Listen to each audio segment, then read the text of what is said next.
வணக்கம். செல்வகுமாரின் நீண்டகால வானிலை ஆய்வறிக்கை 2026 மே 24 ஞாயிற்றுக்கிழமை மதிய நிலவர ஆய்வறிக்கை, நீண்டகால வானிலை ஆய்வறிக்கை. அதிகாரப்பூர்வ வானிலை அறிக்கைக்கு இந்திய வானிலை ஆராய்ச்சித்துறை அறிக்கையை பார்க்கவும். அதாவது தொடங்க போகிற தென்மேற்கு பருவமழை இந்த ஆண்டு எப்படி இருக்கும், அதனை தொடர்ந்து வரக்கூடிய வடகிழக்கு பருவமழை எப்படி இருக்கும், ரெண்டும் அபரிமிதமாக இருக்கும். அதுதான் நான் சொல்லலாம். தயவு செய்து இந்த அறிக்கை பதிவு செய்யப்படுவதற்கான காரணம் என்னென்னா, வெப்ப அலை, சூப்பர் எல்னினோ, கடுமையான அனல் காற்று வீசும், பற்றாக்குறை மழை என்று பல்வேறு உலக வானிலை வல்லுநர்களின் தகவல்கள்லாம் வைத்து குழம்பி போய் ஒரு அச்ச உணர்வுடன் இருக்கிறீர்கள். ஆனால் மழை பற்றாக்குறையால் விவசாயம் பாதிக்காது. மழை அதிகத்தினால தான் இந்த வருஷம் அதிகமாக இருக்குது. கடந்த ஆண்டும் தமிழ்நாட்டுக்கு அதிக மழை தான் எதிர்பார்த்துருந்தோம். ஒரு சில மாவட்டங்கள் அதிகமாக பொழிந்தது. இலங்கை தலைகீழாக புரட்டி போட்டது. அது இங்கே வர வேண்டியது தான். வராமல் என்னாச்சு, வந்ததுன்னு சில பிரச்சனைக்கு காரணமாக செயலிழந்தது. கோடியக்கரை முனை நெருங்கி வந்து, ஆனால் அதுவே திரும்பவும் வரும்னோ திரும்ப வந்து கடந்து மழைப்பொழிவெல்லாம் கொடுத்தது. சில மாவட்டங்கள் பற்றாக்குறை கொடுத்தது.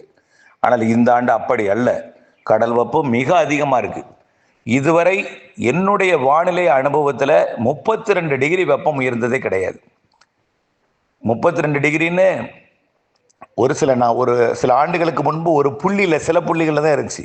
இப்போ அரபிக்கடலோட மத்திய பகுதியில் 32 இருக்குது. அரபிக்கடலில் பெரும்பாலான பகுதியில் 30 இருக்குது. எங்கேயுமே 30 குறைவாக இல்லை. சோமாலியாவை தொடங்கி ஏடன் வளைகுடா, ஓமன், ஏமன் கடலோரம், அதாவது ஓமன் வளைகுடா வரைக்கும் கூட, ஈரான் வரைக்கும் கூட 30 டிகிரி தான் இருக்குது வெப்பம். அதே போல் நிலநடுக்கோட்டு இந்திய பெருங்கடல் 31 இருக்குது. வங்கக்கடல் பரவலாகவே 30. கொல்கத்தா கிட்ட கூட 30, 31 இருக்குது. கொல்கத்தா கிட்ட 28க்கு போய் 27க்கு 6க்கு போயிட்டு 25, 24க்கும் போனது. இப்போ 30 ஆகி 31 உயர்ந்து விட்டது. தமிழ்நாடு கடலோரெல்லாம் 31 இருக்குது. சில இடங்களில் 30 இருக்குது. பெரும்பாலும் 30லேருந்து 31. அரபிக்கடலில் ஒரு சில பகுதிகளில் 32 இருக்குது. இதே போல் நிலநடுக்கோட்டுக்கு தெற்கே அங்கேயும் 30 இருக்குது. காரணம், எந்தவித வலுவான நிகழ்வும் உருவாகலை இந்த வருஷம் தென் இந்திய பெருங்கடலில். மடகாஸ்கர்லேயோ அல்லது மொரிஷியஸோ எந்தவித வலுவான புயலும் உருவாகி தாக்கலை. பசிபிக் பெருங்கடல் வெப்பம் உயர்ந்தாலும் அதை விட வெப்பம் உயர்ந்திருக்குது இந்திய பகுதியில், அதாவது இந்திய பெருங்கடல் பகுதியில். அது வடக்கு இந்திய பெருங்கடல், தெற்கு இந்திய பெருங்கடல்லாம். இதனால் பசிபிக் பெருங்கடலில் எந்த அளவு வெப்பம் உயர்ந்தாலும் அதை நம்ம பொருட்களை கொள்ள தேவையில்லை. அது எதற்கு கொள்ளணும்னா, அங்கே உருவாகக்கூடிய நிகழ்வு தொடக்கத்தில் வலுவாக இருக்கும். சேம் அட் ஏ டைமில் இங்கேயும் வலுவாக இருக்கும். அங்கே வலுவாக உயரக்கூடிய நிகழ்வுகள் வங்கக்கடலுக்கும் வரும். ஆரம்ப கட்டத்திலிருந்தே இப்போ ஜூன் மாதம் தொடங்க போகிற, அதாவது இந்த 28ஆம் தேதி கேரளாவில் மழைப்பொழிவு தொடங்கி வட இந்தியாவில் ஜூன் மாதம் தொடங்க போகிற தென்மேற்கு பருவமழையை தொடக்க போகிற வட இந்தியாவிலெல்லாம் வலுவாக்க போகிற நிகழ்வு Vietnam, Cambodia, Laos, Thailand, Myanmar வழியாக வங்கக்கடலுக்கு வரப்போகுது. ஆரம்பத்திலிருந்தே அடுத்தடுத்த நிகழ்வுகள் வரப்போகுது.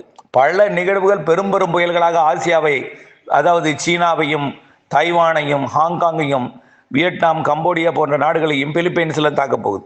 அது நம்ம ஏற்கனவே அறிவித்திருக்கிறோம். பொறுத்திருந்து பாருங்கள் என்ன ஆக போகுது. பசிபிக் பெருங்கடல் புயல்லாம் அதே அங்கிருந்து செயலிழந்து வந்து இங்கே பிக்கப் ஆகிறதுக்கும் தென்மேற்கு பருவமழை காலத்தில் இருக்குது.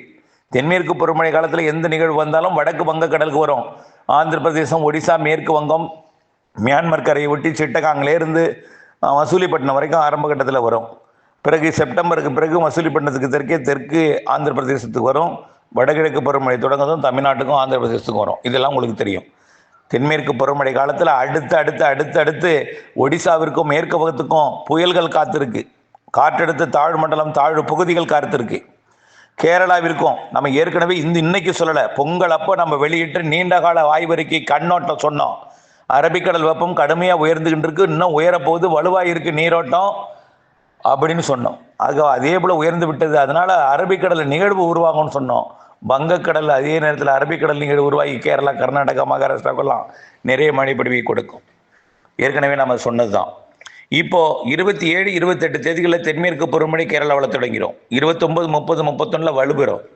அதே நேரத்தில் ஆந்திர பகுதி வரைக்கும் ஜூன் 1, 2, 3 தேதிகள்லாம் எட்டிடும்.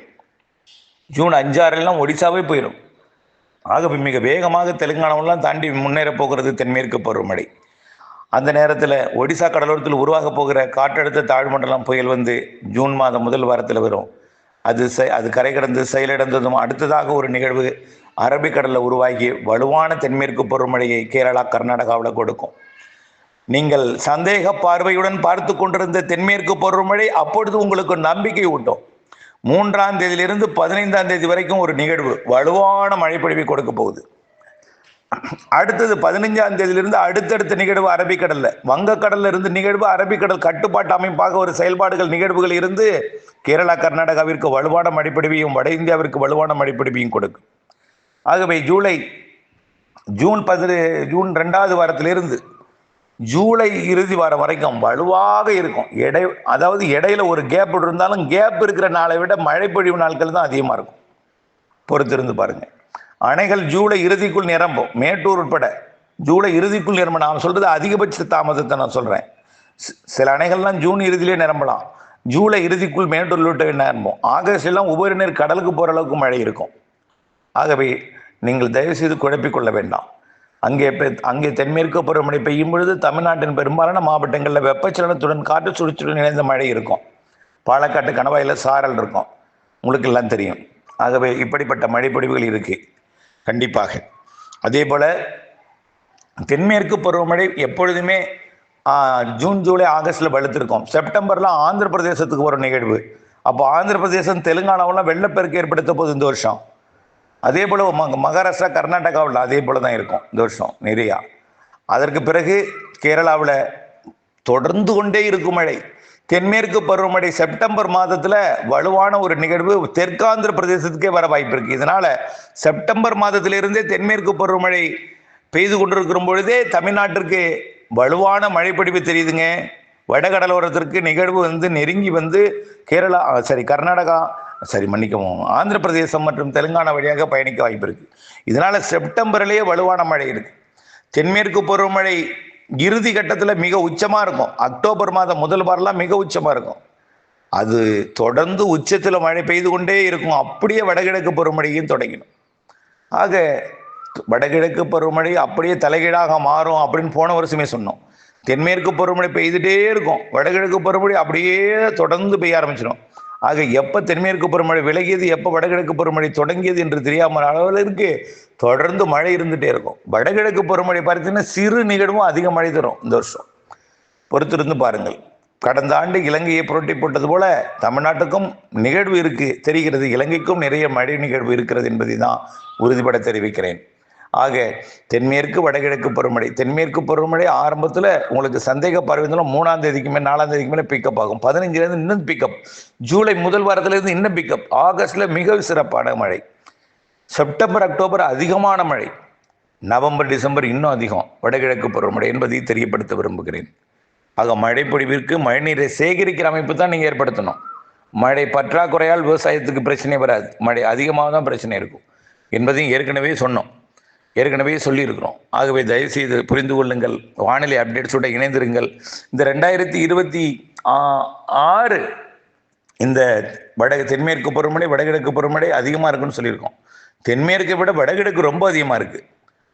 அடுத்த ஆண்டும் 2027 ஜனவரி பிப்ரவரிலையும் வடகிழக்கு பருவமழை தொடரும். வடகிழக்கு பருவமழை ஜனவரி பிப்ரவரிலையும் தொடரும் என்று ஏற்கனவே நம்ம சொல்லியிருக்கிறோம்.